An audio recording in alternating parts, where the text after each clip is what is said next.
ప్రపంచంలోనే ఎత్తైన దేవాలయం ముక్తినాథ్ దేవాలయం నేపాల్ దేశంలో ప్రముఖ హిందూ మరియు బౌద్ధుల అత్యంత పుణ్యక్షేత్రం. ఇది హిమాలయాలకి 3710 మీటర్ల ఎత్తులో ఉంటుంది. ముక్తినాథ్ అంటే విముక్తి ప్రసాదించే దేవుడు అని అర్థం.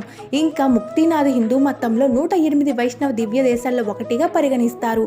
హిందూ పురాణాల ప్రకారం ఇక్కడ సాలగ్రామ శిలలు లభిస్తాయి. ఇవి భగవంతుని యొక్క ప్రత్యక్ష రూపంగా పూజింపబడతాయి. విష్ణుమూర్తి స్వయంగా ప్రత్యక్షమైన స్థలంగా భావిస్తారు. బౌద్ధ మతం ప్రకారం చెంగుళ అని పిలుస్తారు. దీని అర్థం 100 జల ప్రవాహాల స్థలం అని అర్థం. బౌద్ధులకి హిందువులకి అందరికీ ఎంతో పవిత్రమైన ప్రదేశం ఈ ముక్తినాథాలయం. ఇంకా ఇక్కడ 108 జలధారలు ఉంటాయి. అందరూ వాటిలో స్నానం చేసి పాపాలు తొలగిపోతాయని నమ్ముతారు. ఇక్కడ ఒక అగ్ని ఎప్పుడు వెలుగుతూ ఉంటుంది. దాన్ని జ్వాలమయ దేవి అని పిలుస్తారు. ఇంకా నేపాల్ నుంచి విమానం, హెలికాప్టర్, ట్రెక్కింగ్ ద్వారా చేరుకోవచ్చు. హిమాలయాల్లో ఉన్న అరుదైన హిందూ ఆలయాల్లో ఇది కూడా ఒకటి. అందుకే ముక్తినాథ్ని శాశ్వత ముక్తి కోసం చేరవలసిన పవిత్ర స్థలంగా భావిస్తారు.